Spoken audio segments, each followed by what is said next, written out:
Hi, I'm Kimbu, the host of the Author Alchemist podcast.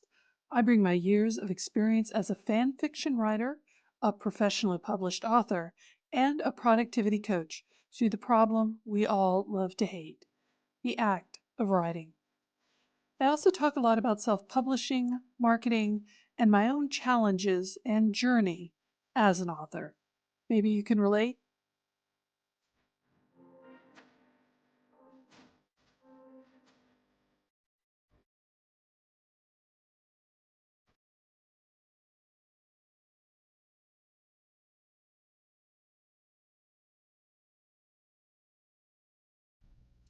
Hey y'all, it's Kimbu, and this is another Author Alchemist update. And actually, this is going to be an update all about House of York and what I'm working on and what's coming up ahead for me. Going to do a few detours onto topics that are near and dear to my heart, such as discovery writing. The book that I'm working on is about pantsing or being a pantser, I should say. And I am also got a few other things in the hopper that I'm pretty excited about. But I definitely have a very annoyed dog behind me. I was at a writer's retreat for about 5.5 days. It was wonderful. I was over on the Gulf Coast, Florida, and I will probably be talking about that more. But Keely was not impressed with me being gone for 5 days. So now she's kind of feeling her oats a little bit and barking and things and generally begging for attention and letting me know that that was not an acceptable behavior on my part. So if you hear a dog barking in the background, that's what's going on. So I'm trying to gather my thoughts together, y'all. It's been a hectic 3 weeks. I had a lot to do going into the retreat and wanted to make sure while I was gone that my Kimbo's Scriptorium, which is my newsletter blog on Substack, was being updated along with the story that I've got ongoing, The Queen's Eyrie, which is a romance, polyamorous romance novel, male, male, female, and dragon shifters and all kinds of fun stuff. It's a fun romp of a story. It was pretty much my pandemic lockdown project for the most part. I'd started it before that, before the pandemic hit, but uh, editing it and rewriting it and putting it together and getting it out there in the world, yeah, that's kind of what took all my attention. Probably, oh man. But you know what? I'm not going to say what I should have done because time is behind us, the future is in front of us, and so that's what we're going to talk about today. Transmigrated Terry, I know some of you have been waiting for more updates on that one, and I do plan on starting that. Intended to start it this month, November. Didn't quite hit that mark. I wanted to be able to go back and reread earlier chapters or installments and scenes before I put them up on Ream, which is where initial episodes or installments will be going. I think through December and January, they will be pretty much locked to Ream. And for paid subscribers, after January, I will start posting installments on I think chapters, installments, I confuse myself. I will be posting installments on the usual freebie sites, including AO3 and Wattpad and Inkit and Royal World. That's just a lot of sites, y'all. There's so many. But it's what we have to do today. Whether you're a writer or reader, discoverability is an issue. For writers, it's an issue because it's our job and we're trying to get the word out there so that other people can find our work. Readers can find our work and hopefully pay us money. The readers, its discoverability has become more difficult because there's just so much out there and there's so many places to find it. There's now Patreon and Wattpad and Ream, and along with Amazon and Kindle and Vella and Radish and Kobo and Kobo Plus and all just, man, there's so many ways to find stuff to read. Absolute smorgasbord, and we should not complain about the blessings of having a lot to read. But y'all, I'm going to complain a little bit because discoverability, getting myself out there so that readers who are interested in my work can find it, as with all of us, has gotten to be more of a challenge, just a little bit. So, the issue with transmigrated Terry right now is I'm still getting a grip on the main character, Terry. And so I took a step back through October, didn't get as much writing done on the story, but tried to work on her motivations and, what really is she coming up against in this story that's her own character art that contributes to her character growth. Because I assure you, there is character growth there. And I just kind of went dark there for a second. But I know where I want her to go. It's a question of what's going to trip her up on her way to getting there. And I am a discovery writer. I write into the story. I write because I'm curious about where the story will go, not because I know where the story will go. And that's true of my characters as well. I'm not really sure who my characters are until I've written far enough into the story that I can see how they're reacting to things and what are their triggers and what it makes them happy and what makes them scared. And with Terry, it's taken a little while because she's intentionally not a very likable character at first. And so I'm trying to maintain that. I love loving my characters, so making one purposefully unlikable even a little bit is tough for me. But yeah, I will do it for you, readers. I will do it for you. And also, it's a great story. So look for that at the end of November, going into December, being updated on Ream, and I'll put announcements on it at Tumblr and everything else. Which kind of leads me into the next project, my big project that I'm working on, which is my next nonfiction craft book. It's called By the Seat of Your Pants, using discovery writing techniques. And it's all about using discovery writing techniques as a pantser. And I think there's a lot of mythology around pantsing and using discovery writing. I think there's a lot of negativity about it. Some of that negativity is very valid because new writers or young and experienced writers can really get themselves in a pickle when they're using pantsing or discovery writing principles, because discovery writing really relies a lot on having a good intuition of what storycraft is. So there's kind of a good thing and a bad thing. It's kind of like free association writing. You never know what you're going to get. Could be really good, could be not so good. But that said, discovery writing is not free association writing. Discovery writing is not just like writing into the void with no idea of what you're doing. And there's no real advice out there for people like me whose primary technique as a writer is discovery writing. I do use outlines. I do eventually summarize and write character sheets, but I do that later. I don't do that at the beginning before I've started. One thing I've noticed with a lot of discovery writers, pantsers, is that we are driven by that curiosity, as I was talking about earlier. The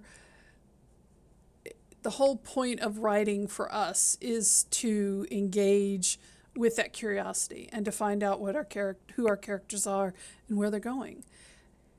I've talked to so many pantsers over the years who say the same thing, which is, well, once I wrote the outline, I lost interest in the story. I knew what was going to happen. Didn't really interest me anymore. That's me. Once I know what's going to happen in the story, I've got, well, yeah, why would I write about it anymore? I know what's happening. I have other friends who are primarily pantsers who do start out writing outlines, but then, a third of the way through or at the halfway point at the latest, their characters take it off the rails. And you hear a lot of this about, my characters took control of the story.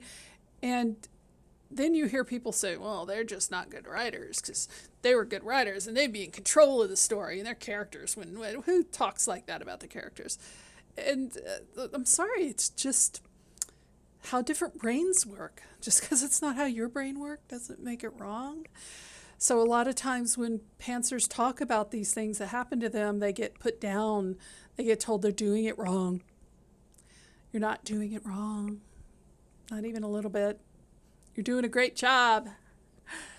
You might not know what you're doing, but you're doing a great job. At least that was me for a long time. Until I really understood that discovery writing is a technique and that pantsing as an identity is a valid form of accepting how my creative process works and how I like to engage with the stories that I write. So this book is all about that.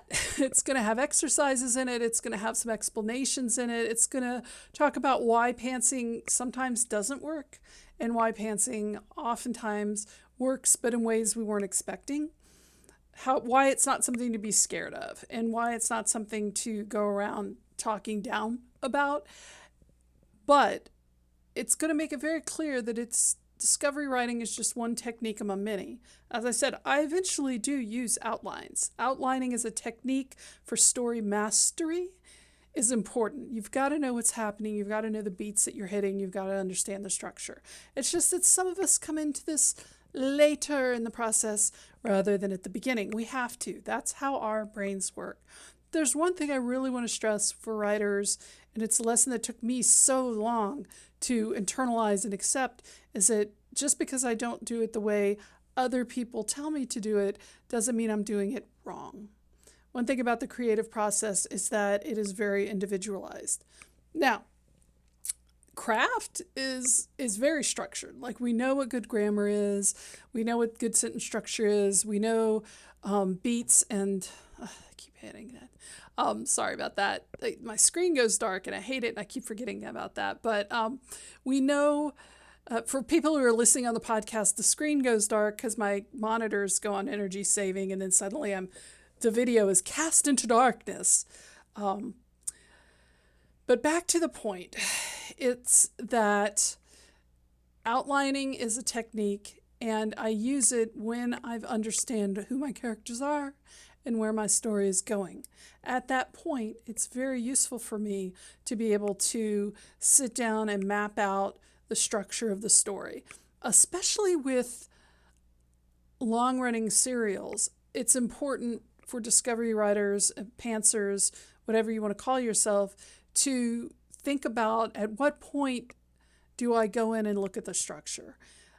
If you're Dean Wesley Smith, that point is never. Apparently, he's a very famous pantser, or, as he likes to call it, writing into the dark. But for most of us, there's a point where we have to go and we have to say, okay, what beats am I hitting? What organic structure fits what I've written so far? And I think that's where people get tripped up. They think they have to create, like, am I going to use Romancing the Beats? Am I going to use The Hero's Journey? Am I going to use Save the Cat? And the answer is the story will tell you. At least that's been my experience as a pantser. The story will tell me what beats are appropriate for it. Now, can I write to beats? I do all the time. And that's not necessarily to negate everything I just said. But I find as a discovery writer, just writing to basic beats with no outline, no explanation, can sometimes get me through when I'm trying to write something on a deadline, or I'm trying to write something, for instance, in a series. My Dragon's Grail, which is another one that's going to be coming out in 2024. Can you believe it's 2024? I cannot. That was designed originally to be a series of novellas, and I structured a template in Scrivener to give every novella the same structure. I was using a modified Save the Cat type of structure that I found that I really liked, and so for that one, every novella was going to have that structure. Because I wanted that consistency, I needed to do that. Now, what the actual plot is, I have no idea. Kind of, make it up when I get there. But I wanted that consistency for all the novellas. So I'm sticking with that for Dragon's Grail. Transmigrated Terry, not so much. I'm winging it a lot more with Transmigrated Terry. I have no idea how long the story is going to be. I don't know if there's going to be one long arc, if there's going to be multiple long arcs. Is this going to go for like 30 installments or 300 installments? I suspect it'll be longer than shorter, but again, I don't know. I'm just the writer. So, the final thing I'm going to just lightly touch on is the empty bowl. And this was something I worked on while I was at the writer's retreat. I don't want to talk a lot about it right now. It's still in the gestation, juicy process. But I did have a major breakthrough on what the theme and the approach that I was going to use. Not necessarily beat structure, but a metaphor. It really was a metaphor of how I want to move through that story. And it is a memoir. It is a memoir about the deaths of my parents. And if you're familiar with my other books, you know of Grieving Futures, Surviving the Deaths of My Parents. That is a very short memoir. It's a very cathartic one. It's a difficult read, according to everybody who's ever read it. And it is about the year to year and a half after my parents died and what I went through with their deaths and the trauma after that, the immediate aftermath. The empty bowl is going to be more about the bigger picture. It's going to be about the time when my parents had me. So, it's kind of bookended by my birth and then their death, and then the long mourning period that I've had after their deaths, because mother was diagnosed a little bit over 30 years ago in 1993.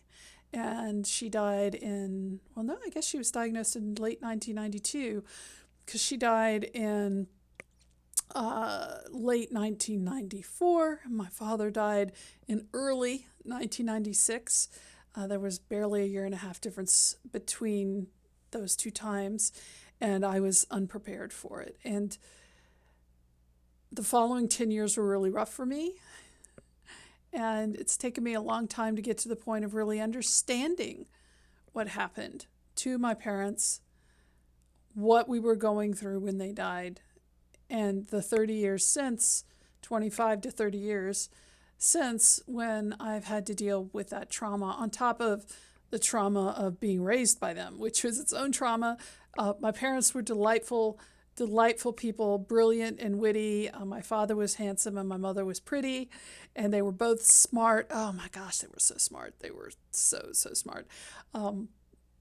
But they had their demons. My father suffered PTSD and alcoholism associated with that from 3 wars. He did reconnaissance in World War II.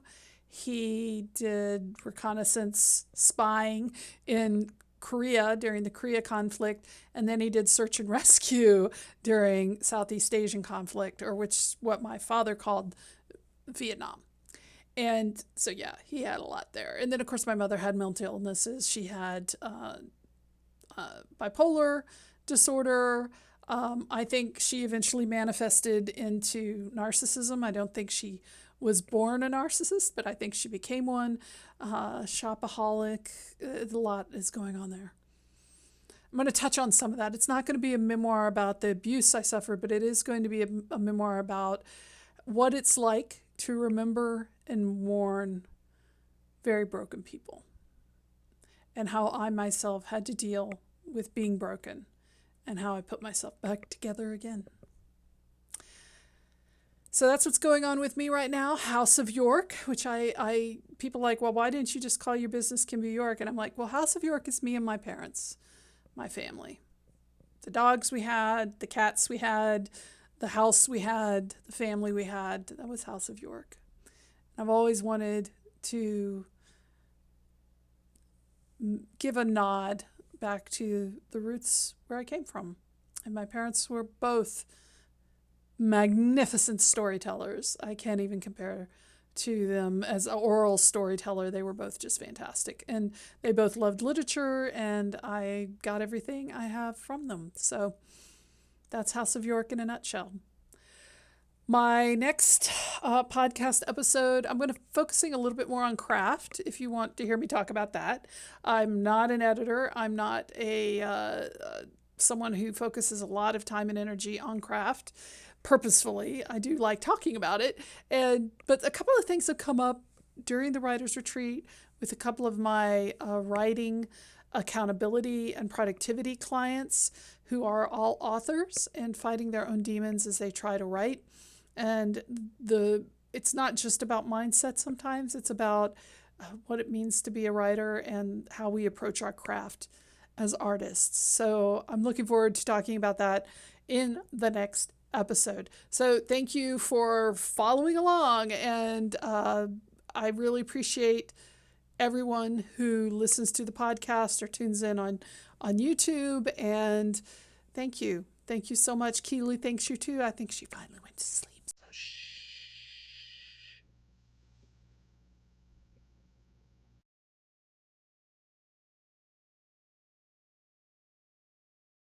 And that's a wrap. Thanks for listening to me ramble on about writing here on the Author Alchemist podcast.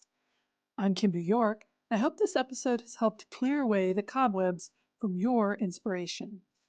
You can find all of my things at houseofyork.info. All one word, House of York, no spaces, .info. Have a lovely day, and we'll talk again soon.